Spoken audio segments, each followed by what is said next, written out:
మున్సిపాలిటీలో 16 వార్డులు ఉన్నాయి. 16 వార్డులలో గెలవబోయేది కాంగ్రెస్. అందులో ఎటువంటి సంకోచం లేదు. ప్రజలందరూ కూడా, నేను కూడా గ్రౌండ్ లోకి వెళ్ళడం జరిగింది.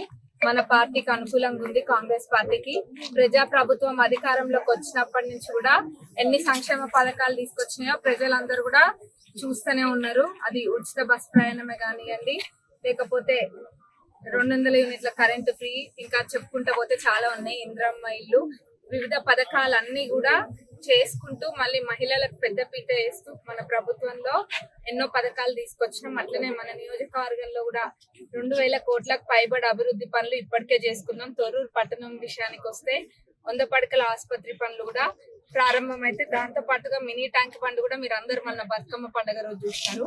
గతంలో మాజీ గారు ఉండి కూడా 8 ఏళ్ల నుంచి కూడా ఎక్కడేసిన పనులు అక్కడనే ఉన్నాయి, ఎక్కడేసిన గొంగలు అక్కడనే అన్న విధంగా ఉండే. నేను ఒకటే అప్పుడు మేనిఫెస్టోలో కూడా పెట్టినాము, మినీ ట్యాంక్ బండ్ పనులు తప్పకుండా పూర్తి చేస్తామని.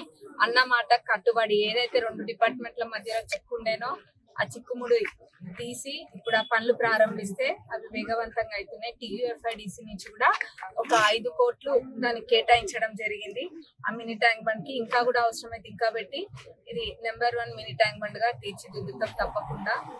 ఇంకా దాంతో పాటుగా 15 కోట్ల మన శంకుస్థాపనలు చేయడం జరిగింది వివిధ వార్డులలో. ఇంకా వచ్చేది కూడా చాలా ఉంది తొర్రూరు మున్సిపాలిటీకి. దాంతో పాటు sub register office and fire station కూడా అవసరం ఉంది. అవన్నీ చేసుకుంటూ వస్తాం. 16 వార్డులలో నిలబడ్డ మా తరపున నిలబడే ప్రతి కౌన్సిలర్ క్యాండిడేట్ కూడా ఒక్కొక్కరిని చూసి పెట్టడం జరిగింది. అందులో ఎడ్యుకేటెడ్ వాళ్ళు చాలా మంది ఉన్నారు. వీళ్ళందరూ కూడా తప్పకుండా ప్రజలందరూ తొర్రూరు పట్టణవాసుల బ్లెస్సింగ్స్ అన్ని ఈ 16 మంది పైన ఉండబోతున్నాయి. 16కి 16 మేము కొడుతున్నాము. ఈడ చైర్మన్ సీట్ కాంగ్రెస్ పార్టీ. అసలైన తొలి వెలుగు.